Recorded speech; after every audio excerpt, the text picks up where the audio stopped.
아멘.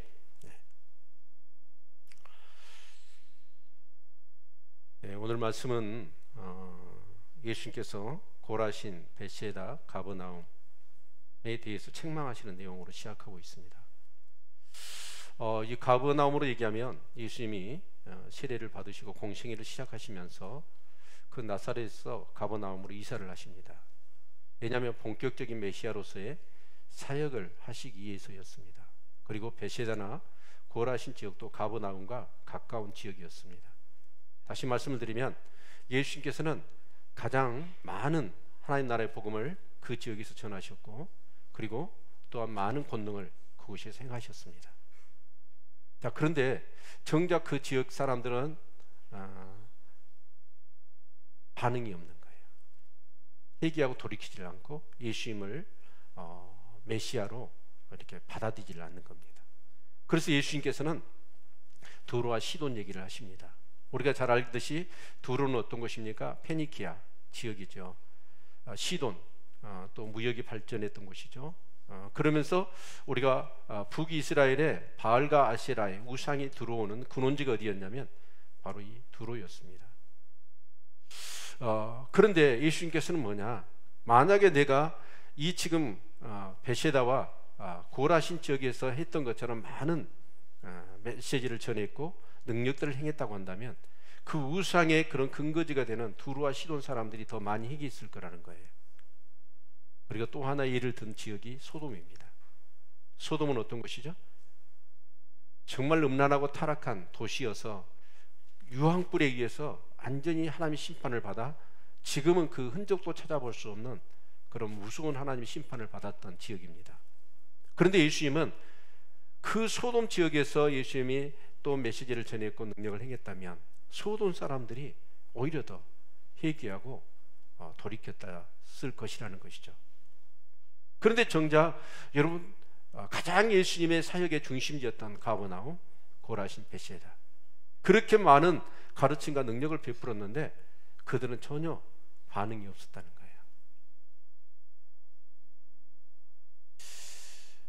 왜 그랬을까요? 이 사람들이, 제가 볼 때는 가깝다는 이유 아니었을까요? 예수님 너무 친근한 거예요. 그러다 보니까 예수님이 말씀을 해도 또 능력을 행해도 그들의 심령 속에는 뭔가 깨달음이 없었고 돌이킴이 없었다라는 것입니다. 저는 이런 질문을 우리 자신 스스로 한번 던져봤으면 좋겠어요. 여러분이 지금 신앙생활을 하시는데 어떤 분은 이제 신앙생활을 시작하신 분도 있겠지만 여러분 5년, 10년, 20년, 30년 아니면 평생을 신앙생활을 하신 분도 있을 것입니다. 그러다 보니까 이 신앙생활을 하는 것이 너무나 익숙해져 있는 거예요. 익숙해져 있다 보니까 뭐예요? 정작 그 예수님의 메시지와 그 사역, 그 능력 속에서는 예수가 그리스도라는 사실을 그들이 받아들여야 되고 거기에 따라서 그들은 회개하고 돌이켰어야 했습니다. 근데 그들은 전혀 그런 게 없었다는 거예요. 오늘 우리가 신앙생활을 하는 것 너무나 익숙해져 있는 거예요. 예배나 기도나 교회에서 봉사하고 헌신하는 모든 것들 가운데 너무나 익숙해지다 보니까 뭐가 없어요? 예수 그리스도는 없어요. 그리고 하나의 어떤 신앙의 행위만이 계속 반복되어지는 그런 것은 아닌가, 우리 한번 우리의 자신들을 돌아볼 수 있기를 바랍니다. 우리는 그렇잖아요. 가장 집중적으로 사역을 했어요. 에너지를 쏟아 부었어요. 그런데 정작 열매가 없는 거예요. 그럴 때 우리는 어떻게 생각하죠? 아주 낙심합니다. 실망하죠. 그런데 오늘 여기 본문의 이 모습을 보면, 예수님의 모습을 보면 예수님은 그들을 책망합니다. 그들이 전했던 메시지와 그 능력을 보이면서 그 메시지를 뒷받침했잖아요. 그러면 누구라도 그 예수 그리스도를 받아들여야 해요. 그런데 그렇지 않는 거예요. 그런 선택에 대한 그 결과는 그들이 결국은 나중에 책임을 져야 될 것이다 라고 말씀을 합니다. 그런데 그렇게 책망을 하시고 예수님은 어쩌냐? 거기서 실망하지는 않습니다. 여기 말씀을 보시면 우리 25절 같이 볼까요? 같이 읽겠습니다. 시작. 그때 예수께서 대답하여 가라사대 천지의 주제이신 아버지여 이것을 지혜롭고 슬기 있는 자들에게는 숨기시고 어린 아이들에게 나타내심을 감사하나이다. 옳소이다. 이렇게 된 것이 아버지의 뜻이니이다. 예수님께서 대답하여 가라사대라고 말씀하시는 그 말의 의미를 여러분 다른 성경을 찾아보면 이 말씀은 어떻게 번역이 됐냐면 예수님이 갑자기 뭔가 이렇게 말씀을 하시다가 어떤 대답을 했다는 뜻이에요. 누구하고 대화를 나누는 건가요? 이 말의 의미는 기도에 있다는 뜻입니다. 예수님은 그런 가장 에너지를 쏟아부었고 가장 큰 열매를 바라면서 뭔가 능력을 행했단 말이에요. 그런데 오히려 전혀 열매가 없는 거예요. 결과가 없는 거예요. 그럴 때 예수님은 그들을 책망했지만 하나님 앞에 기도했어요. 기도했더니 하나님께서는 뭐냐? 깨달음을 주신 거예요. 그 깨달음을 주셨는데 어떤 깨달음이죠? 여기서 이것은 뭐예요? 복음을 얘기하는 거예요. 그 복음을 지혜롭고 슬기 있는 자들에게는 숨기시고 어린 아이들에게는 나타내심을 감사하나이다. 그러면서 옳소이다. 이렇게 된 것이 아버지의 뜻이다 라고 이렇게 이 기도를 통해서 답을 얻었다라는 것이죠. 여러분 하나님 나라의 복음은 그렇습니다. 여러분 감춰지기도 하고 여러분 나타내기도 합니다. 근데 어떤 자들에게는 감춰질까요? 지혜롭고 슬기 있는 자들에게는 감춰진 겁니다. 바로 지혜롭고 슬기 있다라고 하는 표현은 뭐예요? 교만한 자를 얘기해요. 교만한 자. 아, 나는 알고 있어.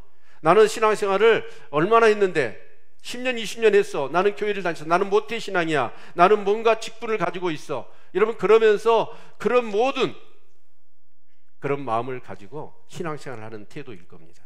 그런 사람들에게는 뭐가 오죠? 이 복음이 감춰져 버린다는 거예요. 그러나 어린아이들의 마음이 뭘까요? 여러분 우리가 신앙생활을 해보면 여러분 점검해 보십시오.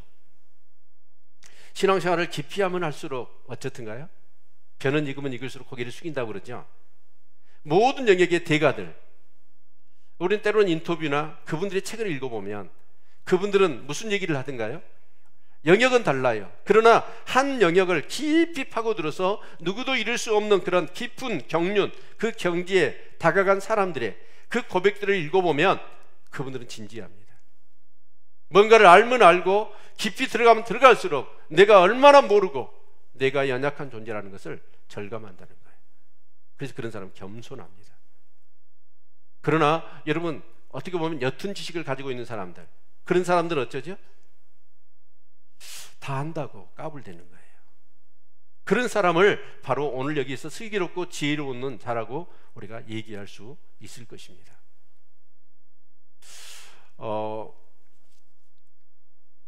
제가 이분이 리차드 포맥이라는 사람이 이런 얘기를 했더라고요. 팬케이크 지식이라는 표현을 썼습니다. 여러분 팬케이크 아시죠?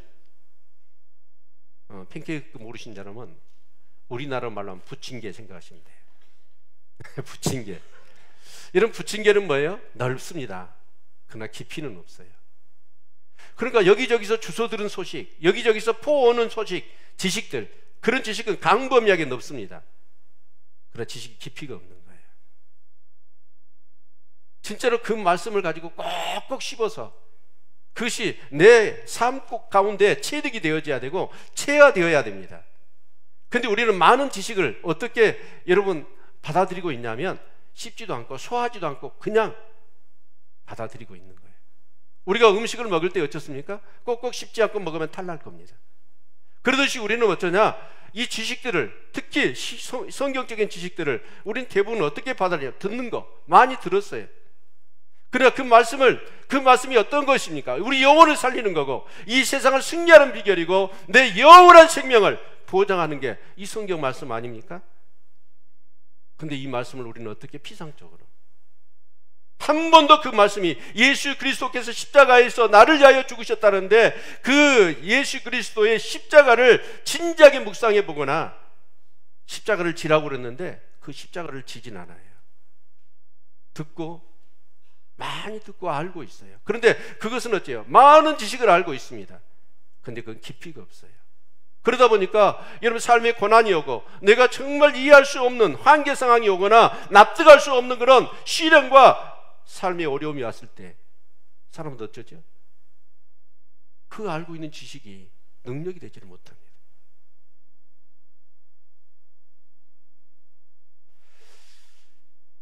예수님이 오셨잖아요. 그러면 우리가 성경을 놓고 보면 창세기부터 여러분 이 말라기까지 온통 무슨 내용으로 가득 차 있던가요? 예수님이 오신다는 얘기예요. 그렇죠? 예수님이 오신다는 얘기잖아요. 그 모든 4,000년의 역사 가운데 모든 성경의 기자들이 한결같이 여러분 나라도 다르고 시대도 다르고 언어도 다르고 저자도 달랐지만 그 성경의 기자들이 한결같이 하는 얘기는 뭐냐?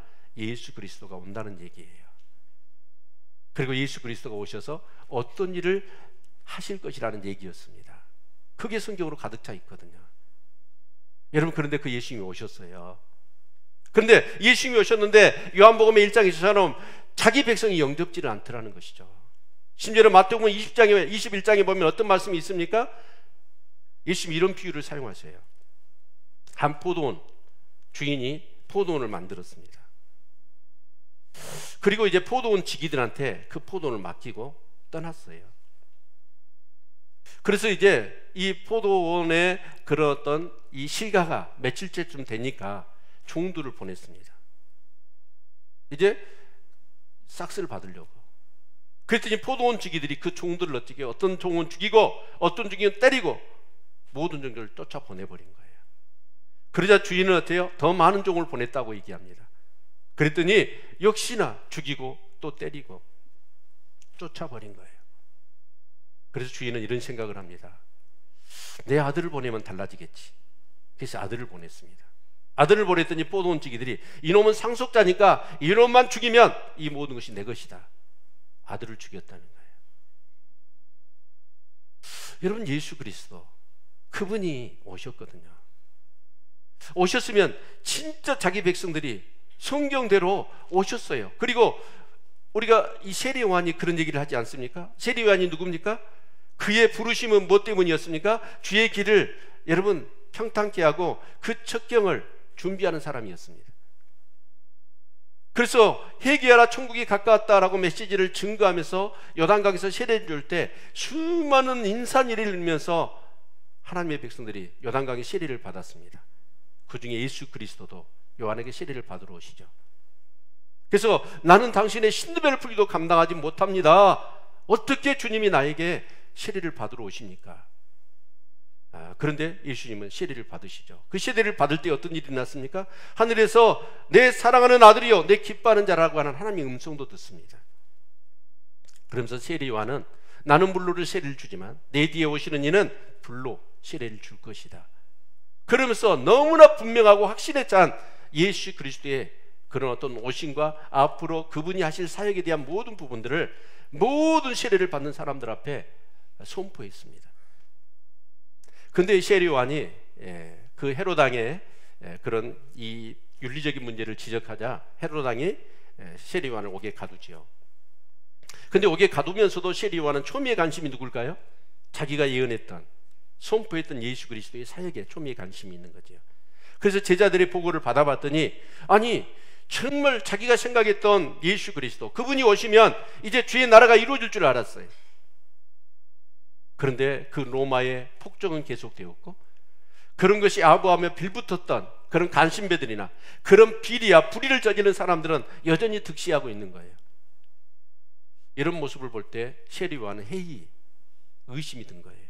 혹시 내가 잘못한 건 아닐까? 내가 잘못 전한 것은 아닐까? 그래서 제자들을 예수님께 보냅니다. 오실 그이가 당신이 맞습니까? 우리가 또 다른 사람을 기다려야 됩니까? 라는 질문을 하지요. 여러분, 우리가요 정말 신앙생활하는데 이 질문을 한다는 것은 중요한 일입니다. 아멘. 네. 세례 요한은 자기의 어떤 생각과 달라요. 예수님이. 여러분, 그러면 우리는 대부분 어쩌죠? 그분은 예수가 아니야 라고 단언을 하기 쉬워요. 그런데 세례 요한은 질문을 했던 거예요. 그래서 예수님께서는 이사야 61장의 말씀처럼 정말 그분이 복음을 증거했다는 거예요. 그리고 가난한 자에게 주의 복음을 증거했다는 거예요. 그 결과로서 벙어리가 말을 하게 되더라는 거고 장님이 눈을 뜨게 되더라는 것이죠. 이 사역은 뭐예요? 구약에서 예언되어져 있는 메시아의 사역 그대로였다는 것입니다. 여러분, 저도 그렇습니다. 신앙생활 할 때요, 어린 시절 교회를 다녔습니다. 얼마나 재밌었는지 모릅니다. 집에는 아무것도 없었죠. 집에서는 일만 시켰습니다. 근데 교회만 가면 정말 맛있는 것을 줬죠. 그리고 저는 특별히 좋았던 게 뭐냐면 성경을 듣는 것이 굉장히 좋았습니다. 그 당시에는 TV도 없었죠. 라디오 하나 있었습니다, 집에. 그런데 여러분, 교회 가면 여러분 정말 선생님이, 그 전도사님이 계셨는데 남자 전도사님이었어요. 그분이 설교를 하면 얼마나 말씀이 좋았는지 몰라. 근데 그분이 혹이 이만 붙어 있었어요. 그래서 저는 옛날 그 동화 얘기인가요? 그 재미있는 설교 말씀이 이 혹에서 나온 줄 알았어요. 그리고 또 선생님들이 분반 공부를 하면 여러분 그 성경을 가르쳐 주는데 얼마나 성경이 재미있었는지 몰라요. 바다가 갈라지네요. 엘리야가 병거 타고 하늘에 올라가요. 물이 변해서 포도주가 돼요. 또 5개 물고기 2마리 5,000명 먹고 12강정이가 남아요. 여러분, 이런 스토리는요 만화책에도 없었어. 얼마나 여러분 교회 가면 재밌었는지 몰라요. 그런데 그렇게 신앙생활을 했는데 정작 예수 그리스도하고는 전혀 상관이 없었습니다.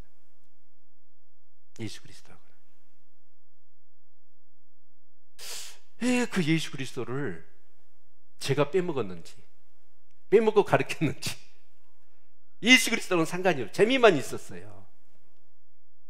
그런데 나중에 정말 인격적으로 예수님을 만났죠. 예수님을 만나고 났더니 여러분, 그분이 내 삶의 전부더란 거예요. 오늘 남학에서 이런 찬양을 했습니다. 주님이 함께하지 않으면 아무것도 할 수 없고 주님이 없으면 나는 한순간도 살아갈 수 없습니다. 그런 찬양이었습니다. 정말 그 찬양이 그대로 내게 믿어지고 고백이 되어지는 거예요. 여러분, 주님, 성경은, 구약 성경은 전체가 예수 그리스도가 오신다는 얘기고 오시면 어떤 사역을 할 것이라는 얘기예요. 결국 그분은 뭘 하기에 오셨어요? 수고하고 무거운 짐자들의 모든 수고한 짐을 다 감당하시기를 원하셨고, 그들에게 진정한 쉼을 주시기를 원하셨고, 진정한 그들의 삶의 회복을 주시기를 원하시기 위해서 성경에서 말씀하셨던 거고 그 사역을 하셨던 거예요. 그런데 그 당대에 예수님이 가장 에너지를 쏟아서 관심을 갖고 사역을 했던 그 대상자들은 정작 전혀 예수님이 의도하는 반응, 열매가 없는 거예요. 그런데 여러분 기억하십시오. 예수님께서는 실망하지 않으셨습니다. 그리고 지혜롭고 슬기로운 자들은 그게 감추어지고 어린아이 같은 자들에게는 그게 나타낸대요. 아멘.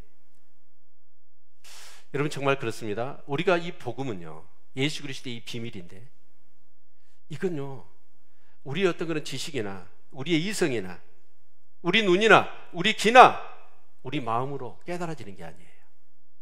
우리 성경 한번 찾아볼까요? 고린도전서 2장 9절 10절을 같이 한번 보겠습니다.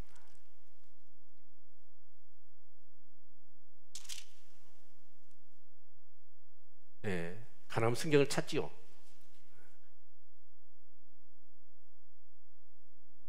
자, 고린도전서 2장 9절 10절 우리 같이 한번 읽겠습니다. 시작. 기록된 바 하나님이 자기를 사랑하는 자들을 위하여 예비하신 모든 것은 눈으로 보지 못하고 귀로도 듣지 못하고 사람의 마음으로도 생각지 못하였다 한가 같으니라. 오직 하나님이 성령으로 이것을 우리에게 보이셨으니 성령은 모든 것 하나님의 기쁜 것이라도 통달하시느니라. 아멘. 그러니까 우리가 눈으로나 귀로나 우리의 마음으로는 하나님을 알 수가 없대요. 하나님 영이셔요. 그렇죠? 하나님을 알 수가 없대요. 누구를 통해서요? 성령을 통해서예요. 아멘. 아까 팬케이크 지식 얘기했습니다. 우리는 성경에 많은 지식들을 여러분 들었어요. 알고 있습니다. 그렇게 깊이가 없는 거예요. 진짜로 그 말씀 한 소절 한 소절을 꼭꼭 씹어서 그것이 체득이 되어야 돼요. 내 것이 되어야 된단 말이에요. 깨달음이 있어야 된다는 거예요. 제가 이렇게 그 가수들 얘기를 들었어요. 자, 이렇게 가수들이 자기 노래를 이제 부르잖아요. 근데 부르기 전에 가수들은 그 가사를 어떻게 했냐면 1000번 만번을 이렇게 우리로 얘기하면 묵상한대요. 꼭 씹는데요. 그 가사에 담겨져 있는 메시지, 그것이 자기 안에 홍건히 고일 때까지 그 가사를 씹는다고 그래요. 그래서 그것이 그 가사에 담겨져 있는 그런 모든 메시지가 자기 안에 가득할 때 그것을 가지고 노래를 부를 때 사람들이 감동을 하는 것이죠. 여러분, 우리도 그렇습니다. 이 하나님의 말씀 붙들고 기도할 수 있기를 소망합니다. 말씀을 붙들고 진짜 말씀이 그런가 하고 묵상하고 어떻게 하면 그 말씀대로 살아가려고 정말 하나님께 능력을 구하고 기도하고 깨달음을 달라고 우리는 부르짖어야 될 줄로 믿습니다. 그럴 때 하나님은 뭐 하시는 거예요? 성령을 통해서 우리에게 깨달음을 주시는 거예요. 아멘. 네. 여러분 27절 말씀 보겠습니다. 네, 내 아버지께서 모든 것을 내게 주셨으니 아버지에는 아들을 아는 자가 없고 아들과 또 아들의 소원대로 계시를 받는 자에는 아버지를 아는 자가 없느니라. 아버지께서는 예수님에게 모든 것을 주셨어요. 그래서 아버지에는 아들을 아는 자가 없고 아들 또한 아들의 소원대로 계시를 받은 자에는 아버지를 아는 자가 없느니라. 여러분, 하나님을 알 수 있는 것은 예수 그리스도지요. 그리고 예수 그리스도를 또 하나님은 아십니다. 우리는 하나님을 알 수가 없었어요. 그런데 하나님께서는 어떻게 하시죠? 우리에게 정말 예수님이 이 사역을 하시고 능력을 행하시는 이유는 무엇 때문이죠? 하나님을 알라는 거예요. 하나님에 대한 지식을 가지라는 얘기죠. 그런데 사람들은 어째요? 거기에는 관심이 없는 거예요. 여러분, 이 계시는 바로 성령께서 우리에게 주시는 것입니다. 아멘. 여러분, 그래서 정말 우리가 하나님을 알아가는 그런 지식이 단지 어떤 그런 단편적인 지식이 아니라 정말 우리의 삶 속에서 경험되어지고 인격적으로 그 말씀을 통해서 우리의 삶 가운데 함께 하시고 역사하시는 그 예수 그리스도를 알아가시는 저와 여러분의 삶이 될 수 있기를 소망합니다. 아멘. 결국 여러분, 어린아이와 같은 마음, 겸손한 마음, 그런 마음을 우리가 가져야 될 줄로 믿습니다. 저는요 참 이렇게 어제 이런 생각을 해봤습니다. 그 권능교회 최덕섭 목사님이 성주시를 다녀왔어요. 그런데 전화가 왔더라고요. 그래서 잘 다녀왔냐고, 보고 싶었다고, 그리웠다고 제가 얘기를 했어요. 그랬더니 병원에 입원했다는 거예요. 그래서 예요? 그랬더니 성지 순례 가운데 뭐 그렇게 뭐가 머릿속에서 뭐가 뭐 나가지고 이제 성지 순례는 해야 되고, 그러니까 뭔지도 모르고 이제 감기고 뭐 이제 뭐 물이 안 맞아서 그런 뭐 이렇게 뭐가 난 것처럼 이제 생각을 하고, 그래서 작은 병원을 갔더니 큰 병원을 빨리 가라고. 그리고 한국 병원에 갔더니 격리를 바로 시켜버리기래. 그래가지고 뭐 이렇게 입원할 것은 생각도 안 하고 병원에 가가지고요. 그게 아마 홍역이었던 것 같아요. 지금 이제 홍역이 뭐 지금 심각하게 전염성이 많다며요, 그게. 네.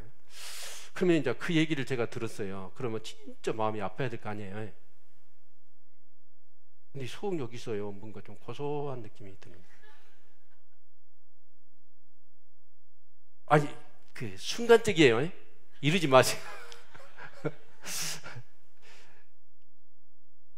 아니, 지금 내가 뭘 하고 있는 거지?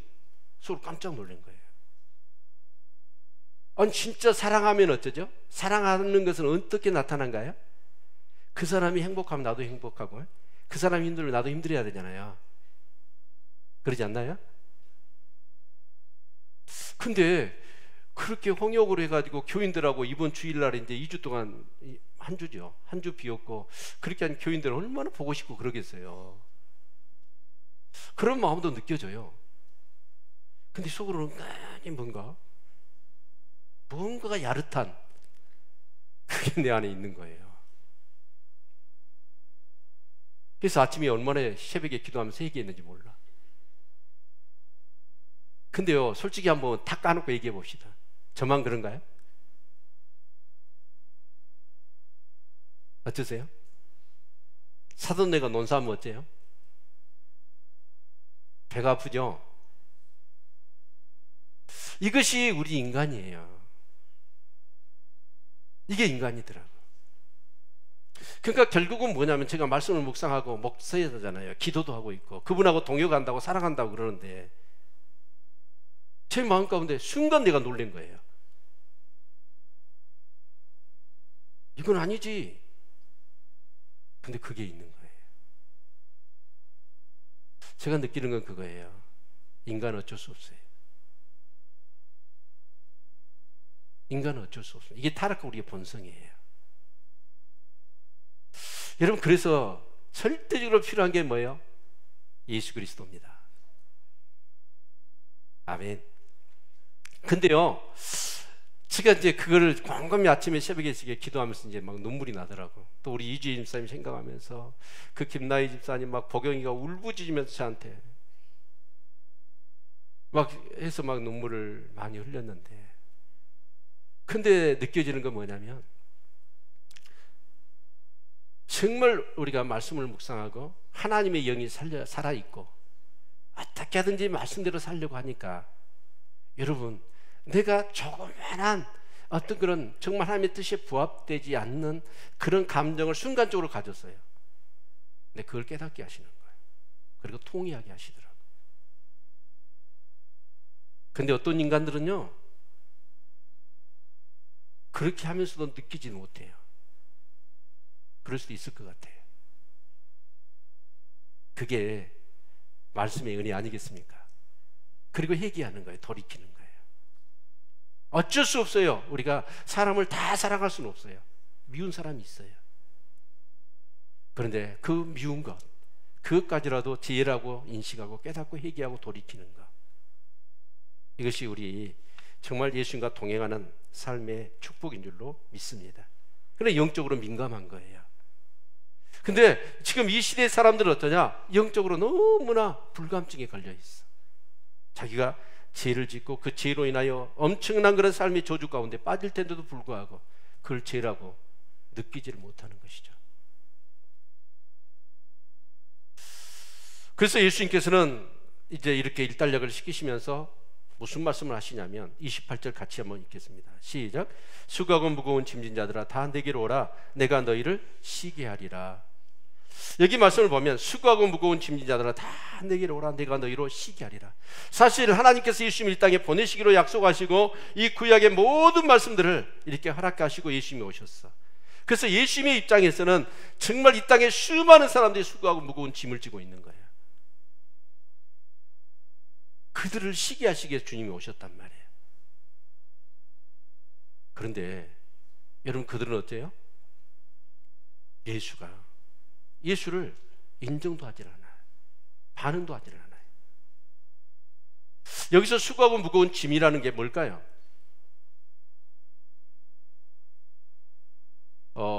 그 수면 사업이라는 말이 있습니다. 수면 사업은 뭐냐면 한마디로 그 말이에요. 수면, 잠을 이루지 못하는 거예요. 밤이 되면 정상적으로 여러분 잠이 와야 되잖아요. 근데 삶의 무게 때문에, 스트레스 때문에, 고난 때문에 잠을 이루지 못해. 그래서 그런 사람들에게 수면제를 주거나 뭔가 어떤 그런 잠을 줄 수 있도록 하는 어떤 그런 사업을 수면 사업이라고 그래요.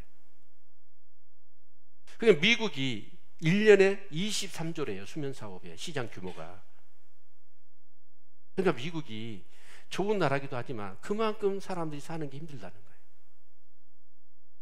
약을 먹지 않으면 잠을 잘 수가 없는 그런 스트레스, 고민들, 그런 게 많은 거죠. 일본은 한 6조라고 그러더라고요. 우리나라는 2조. 사람들이 왜 잠을 못 자요? 잠을 잘 수 없는 많은 수고하고 무거운 짐이 사실 있다는 거예요. 우리 한번 생각해 보면 그래도 20년, 30년 전에는 어땠습니까? 사람 사는 맛이 있었어요. 정이 있었습니다. 그리고 사람의 가치, 존엄성, 그걸 어느 정도 인정해 줬습니다. 근데 요즘은 어쩌죠? 물질의 가치. 그러면서 마치 인간이 그냥 하나의 부속품처럼 느껴지는 거예요. 단계, 정, 그런 게 없어져 버렸습니다. 가난해서 물질이 없어서 힘든 게 아니에요. 잠을 못 이루는 게 아니에요. 받아야 될 사랑과 뭔가 인간으로서의 그런 어떤 존엄성과 그 가치를 부여받아야 되는데 그게 없기 때문에 사람들이 힘든 거예요. 그런데 그런 것들이 결국은 근원이 뭘까요? 우리 예레미야서 2장 13절 같이 한번 읽겠습니다. 우리 예레미야서 2장 13절 같이 한번 읽죠.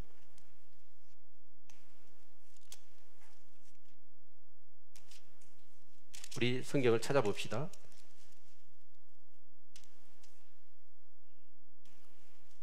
자, 같이 읽겠습니다. 시작. 내 백성이 두 가지 악을 행하였나니 곧 생수의 근원되는 나를 버린 것과 스스로 웅덩이를 판 것인데 그것은 물을 줘 죽지 못할 터진 웅덩이니라. 이 백성이 두 가지 악을 행했대요. 하나는 뭐예요? 생수의 근원되는 나를 떠난 것. 요즘 유니세프에서 김연아가 나와서 이렇게 그 강구하는 부분이 있더라고요. 아프리카 아이들인데 그 아이들이 물을 떠요. 근데 그 물이 뭐예요? 플라스틱 통에다 물을 뜨는데 그 물을 먹으면 죽어요. 그러니까 김연아 선수가 그러더라고. 그 물 뜨면 안 돼. 먹지 마. 뭐 언뜻 내가 스쳐가는 광고였습니다. 여러분 그 물을 먹으면 안 되는데 그 물을 먹어서 1년에 185만 명이 죽는데요. 아프리카에서. 여러분 예수 그리스도가 생수의 근원 되신 것을 믿으십니까? 아멘. 이게 믿어지고 그 생수 되신 예수 그리스도를 통하여 매일 삶 속에서 생수를 공급하는 사람은 복된 사람이에요. 그렇죠?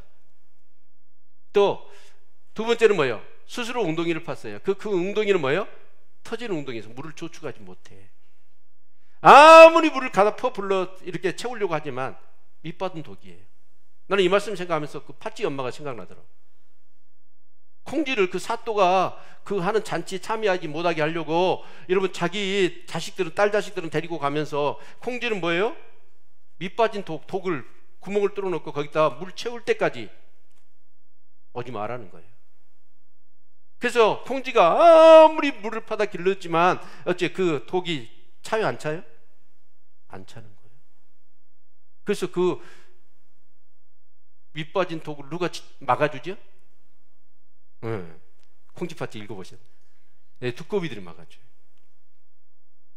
여러분 어떻게 보면 우리가 삶을 사는 수고하고 무거운 짐진 것이 무엇 때문이냐면 바로 하나님, 생수 근원 되신 하나님을 떠난 거예요.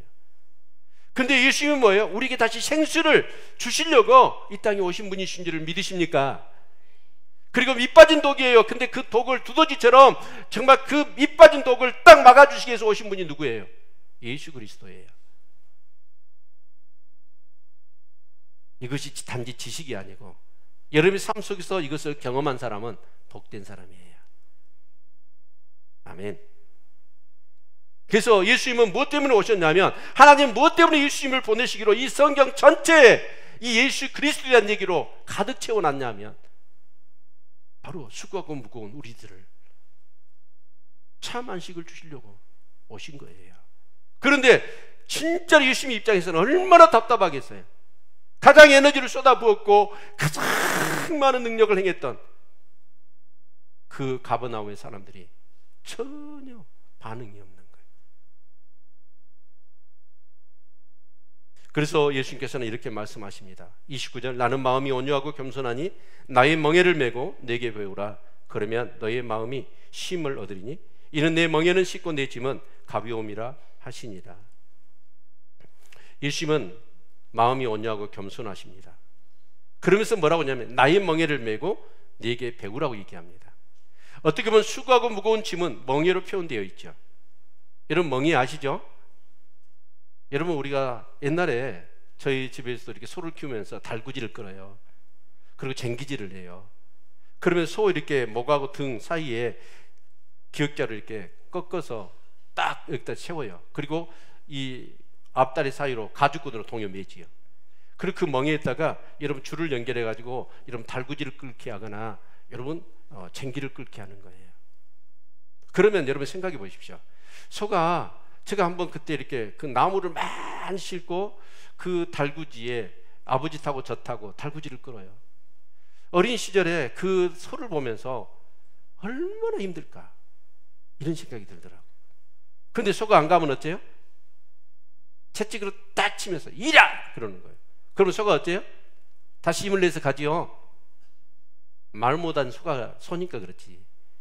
말을 한다면 소가 그럴 거예요. 네가 한번 끌어봐라 그랬을 거예요. 멍에는 결코 쉽지가 않아요. 무거운 거예요. 너무 힘든 거예요. 제가 군대 가서 200kg 행군을 2번 했는데 여러분 그 군장을 매고 제가 또 박격포를 맸어요. 우와, 여기 등이 쑤셔 오는데요. 차라리 행군하지 말고 버스가 가거나 트럭이 가잖아요. 거기다 머리통 집어넣어보고 싶더라고요. 죽어버리고 싶고 고통이 얼마나 바늘끝처럼 막 질들러 오는데 멍에는 결코 쉽지 않아요. 너무나 고통스러운 거예요. 근데 예수님은 그래 내가 왔으니까 너희들 멍에를 벗겨주마 그 얘기가 아니에요. 멍에를 같이 매자고 얘기하시는 거예요. 우리는 그렇습니다. 멍에 벗으면 나는 자유다 행복할 것 같지요. 아니에요. 주님은 말씀하십니다. 나의 멍에를 메고 내게 배우라. 그런데 여기서 우리가 우리 문화하고는 좀 다른 게 있어요. 이스라엘은 쟁기질을 할 때 소 2마리가 끊습니다. 그래서 그 멍에는 어떻게 생겼냐면 이 갈매기자 그래가지고 소 2마리가 쟁기를 끌어요. 그런데 대개가 여러분 이 쟁기질을 할 때 한쪽은 어미소고 한쪽은 새끼소예요. 소가 끊는 거예요. 그러면 여러분 생각해 보십시다. 새끼소하고 엄마소가 여러분 쟁기질을 할 때 대부분 힘을 누가 쓸까요? 네. 새끼가 쓴다는 사람은 좀 인격적으로 문제가 있는 거예요. 대부분 엄마가 써요. 새끼는 뭐예요? 그냥 멍에 걸쳐놓고 따라가기만 하는 거예요. 이런 어떤 그런 문화적인 상황을 들어서 이 말씀을 사실은 하시는 거예요. 그러면 여러분 그 멍에를 같이 매요. 매면서 새끼는 어떻습니까? 그 멍에는 그래서 쉽고 가벼운 거예요. 누가 지니까? 엄마가 다 져주는 거예요. 우리의 모든 멍에를 누가 지시는 거예요? 예수님이 져주시는 거예요. 믿으십니까? 이게 믿음이에요. 근데 믿음이 없는 사람은 어때요? 내가 져야 돼. 그걸 100% 내가 다 져야 돼요. 근데 믿음이 있는 사람은 어때요? 주님과 같이 멍에를 매는 거예요. 그러면 주님이 그 모든 멍에를 다 져주시는 거예요. 그리고 우리는 어때요? 그 멍에가 내 멍에가 쉽고 가벼워요. 근데 여기서 중요한 건 뭐냐면 배우라는 거예요. 아멘. 여러분 이 멍에는 벗어주는 게 아니라 멍에를 매라는 거예요. 그러면서 주님의 관심은 어디에 있냐면 바로 배우라는 것이 있습니다. 멍에를 매지 않으면 배울 수가 없어요. 뭘 배울까요? 멍에를 통해서. 때로는 고난이 옵니다. 때로는 시험이 오죠. 때로는 여러 가지 어려움이 와요. 근데 정말 그런 상황 속에서 이 멍에를 우리는 벗어버리고 싶어. 그런데도 그 멍에를 주님과 같이 치는 거예요. 그럴 때 하나님은 우리에게 어떻게 하시냐면 깨닫게 하십니다. 하나님의 뜻이 무엇인지. 아멘. 이 고난과 이 시련과 이런 역경을 통해서 이런 실패를 통해서 하나님이 궁극적으로 내게 원하시는 것이 무엇인지. 우리 요셉 얘기를 해볼까요? 요셉은 꿈꾸는 꿈쟁이였습니다. 그 꿈 때문에 결국은 형들의 시기 질투를 받아서 구덩이를 파놓고 동생을 죽이려고 그러죠. 근데 우리는 피는 흘리지 말자 형제간에. 그래서 요셉을 여러분 노예로 팔아버립니다. 그래서 요셉은 애굽으로 노예로 팔려가지 않습니까? 그래서 보디발의 집에서 종살이를 하는 겁니다. 그런데 놀라운 것은 이 요셉은요 하나님과 동행했습니다. 아멘. 하나님이 동행하시니까 그걸 누가 봤냐면 그 보디발이 본 거예요. 아니 요셉 저희가 들어오면서부터 이 집안에 복이 임하는 거예요. 그걸 누가 확인했어요? 보디발이 확인한 거예요. 그런데 그 보디발이 요셉은 그 상황 속에서도 하나님과 동행한 거예요. 같이 짐을 진 거예요. 이 멍에라는 의미는 뭐냐면 연결하다, 합하다, 그런 의미가 있습니다. 그러니까 요셉은 그 형들에 의해서 노예로 팔려갔습니다. 얼마나 여러분 정말 진절이 나도록 여러분 정말 그 형들이 미웠겠습니까? 그럼에도 불구하고 인간의 감정을 다 주님 앞에 맡겨버립니다. 그리고 그 상황 속에도 주님과 동행했더니 하나님 복을 주시기 시작하는 거예요. 그래서 그 보디발이 오죽했으면 모든 걸 다 여러분 요셉한테 맡겼겠습니까?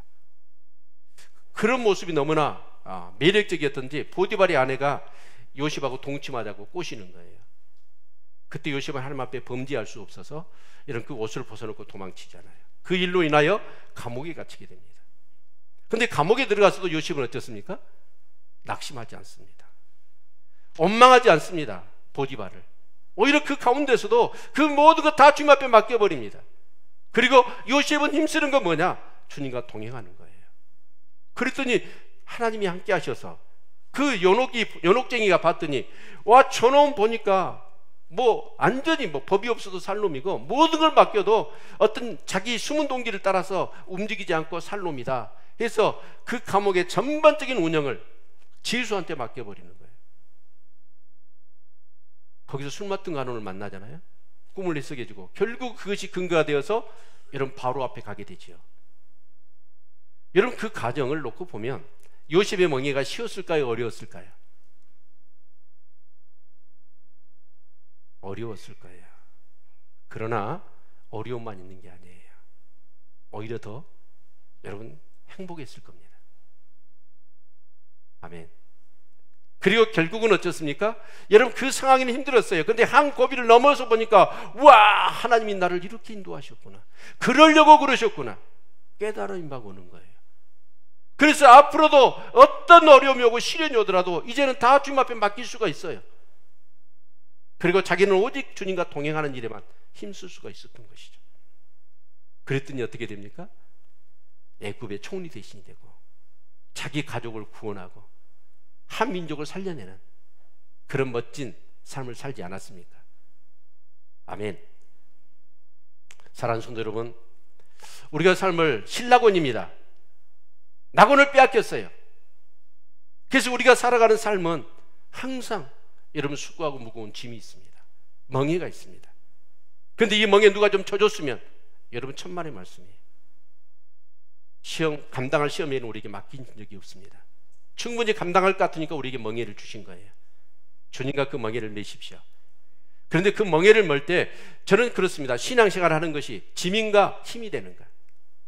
힘을 얻느냐 아니면 이것이 짐이 되느냐? 여러분 오늘 예배를 나오실 때 이 예배 나올 때 또 예배야? 언제까지 예배를 드려야 돼? 이런 마음으로 예배를 나오셨다면 여러분 힘들 겁니다. 그러나 하나님이 최고로 기뻐하는 게 뭐예요? 예배입니다. 이 예배를 통해서 하나님 우리를 만나 주시죠. 이 예배를 통해서 하나님 우리에게 축복해 주시죠. 하늘의 신령한 것을 우리에게 공급해 주시죠. 믿으십니까? 그럼 이 예배는 뭐예요? 우리에게 가장 큰 축복입니다. 그래서 여러분 이 예배, 여러분 기도 생활도 마찬가지죠. 이건 본능이에요. 본능. 예수를 믿는 사람들, 여러분 숨을 쉬는 것인데, 호흡하는 것인데 호흡을 하지 않아 보세요. 답답하잖아요. 이거 짐이 아니라 여러분에게 힘이 되는 그런 신앙생활이 되시기를 축원합니다. 아멘. 봉사하는 것, 주님과 동행하며 함께 살아간다는 것, 무거운 짐인데 그 멍에인데 주님과 함께 동행하면서 그것을 지고 그것을 이겨내고 그 속에서 하나님이 의도하시는 그 신령한 지혜와 은혜와 축복을 더욱더 깨달아 간다는 건 이건 엄청난 축복입니다.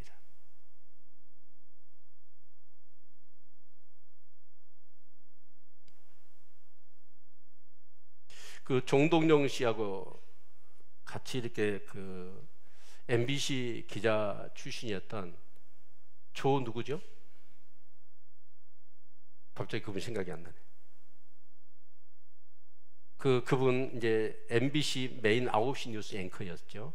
그리고 이분이 MBC 사장까지 되어집니다.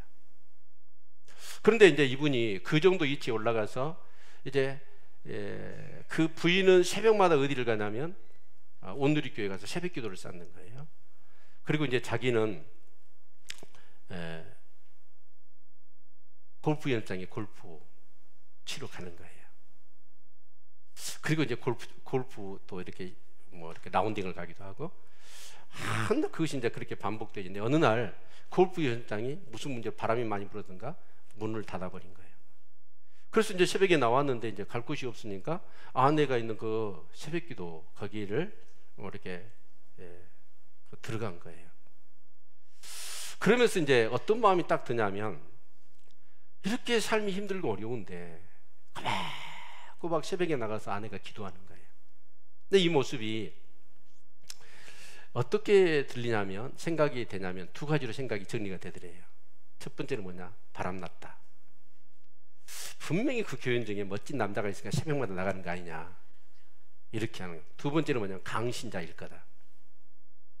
그래서 내 아내를 구해야 되겠다 생각을 하고, 그때 이제 잠깐 새벽기도에 참석해가지고 그 마음이 든 거예요. 은혜를 받으라니까 은혜는 안 받고. 그래서 이제 기자의 본능이 발동한 거예요. 이 교회를 파헤쳐가지고 이 교회를 완전히 그냥 무너뜨려 버려야 되겠다. 그리고 그때 MBC 뭐죠? 카메라 고발, 거기다가 이제 뒤에서 이렇게 해가지고 하려고 이제 막 의욕을 불태우고 새벽기도에 참여를 한 거예요. 그러니까 부인이 가만 보니까 전혀 의외에 이렇게, 아니 교회에 나 새벽기도를 나오는 거예요. 갑자기. 저희가 좀 의심도 되겠지만 기쁘잖아요. 항상 기도에 있으니까. 근데 어느 날 이렇게 이제 새벽 예배를 드리는데 막 찬양을 해요. 오늘 이렇게 또 그런 부분이 뛰어나지 않습니까? 막 찬양을 하는데 그 483장, 너 예수께 조용히 나가 내 모든 짐 내려놓고 주 십자가 사랑을 믿어 내 제사함을 받으라. 이 찬양이 막 이렇게 울려 퍼지는데, 그분 간증 유튜브에 있거든요. 조정민. 근데 이 그분이 이 진짜 표현으로 얘기한다면 내 모든 짐 내려놓고라고 하는 가사가 폭포수처럼 자기 가슴에 막 쏟아져 버린 거예요. 그러니까 자기가 평기자에서부터 그 위치까지 올라갈 때까지 할지 못할지 다 하면서 그 위치까지 올라갔잖아요. 그런 어떤 것들이 마음에 엄청난 짐으로 내재되어 있는데, 그 찬양을 들으면서 그 짐이 느껴진 거예요. 무게가. 그러면서 주체할 수 없는 막 눈물이 왈칵왈칵 쏟아지더라고요.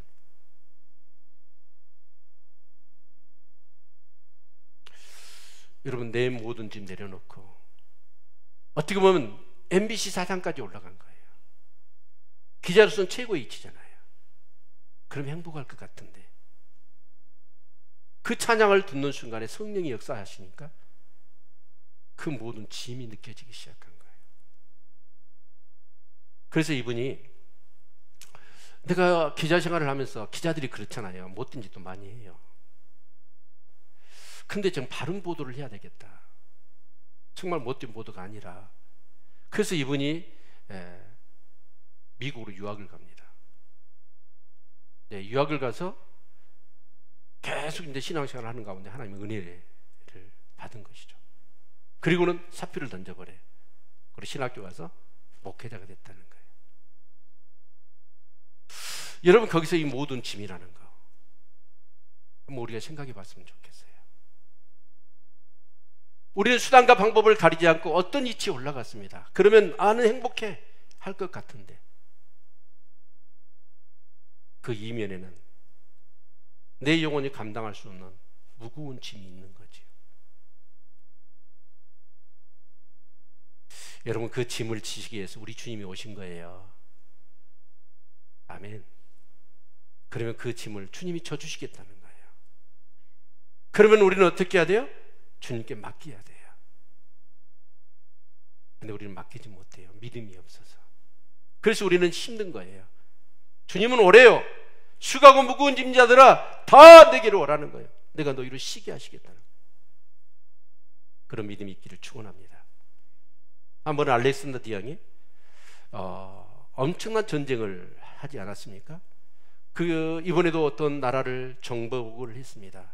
어마어마한 전리품을 이제 획득해 가지고 본국으로 돌아갑니다. 모든 수송수단에다가 전리품을 가득가득 다 실었습니다. 있는 대로. 그런데 그 부하 중에 한 사람이 보니까 한 말이 금을 실었어요. 금을 말등에다가.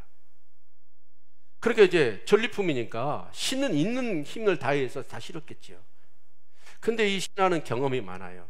가만 봤더니 이 그물을 이 말이 싣고 본국까지 갈 수 없다는 생각이 든 거예요. 죽어요, 말이. 힘들어가지고. 그래서 이 신하는 어쩌냐? 그 말을 멈추게 하고 그 말을 이렇게 덜어내서 자기가 집니다. 그러니까 말하고 짐을 나누어 가진 것이죠. 그런데 이제 그게 황제 거잖아요. 나폴레옹 건데 그 신하가 숨겨니까 아마 이것이 보고가 됐던가 봐요. 이 황제가 부르는 거예요. 너 일로 와. 너 왜 그런 거야? 그랬더니 이 신하가 사실대로 얘기를 해요. 황제, 폐하, 이 말이 내가 볼 때는 이 금을 싣고 본국까지 가지 못합니다. 이 말 죽으면 이 금은 다 가져갈 수 없는데. 그래서 제가 그 금의 얼마를 내가 칠 만큼만 제가 덜어서 진 겁니다. 그러니까 알렉산더 대왕이 보니까 이게 나쁜 욕심이 아니잖아요. 지혜로운 거잖아요. 그래서 그 신하를 그렇게 칭찬을 해줬대요. 그러면서 하는 얘기가 뭐냐면, 좋다, 네가 정말 지혜롭다. 그리고 네가 덜어간 그 짐은 네 거다.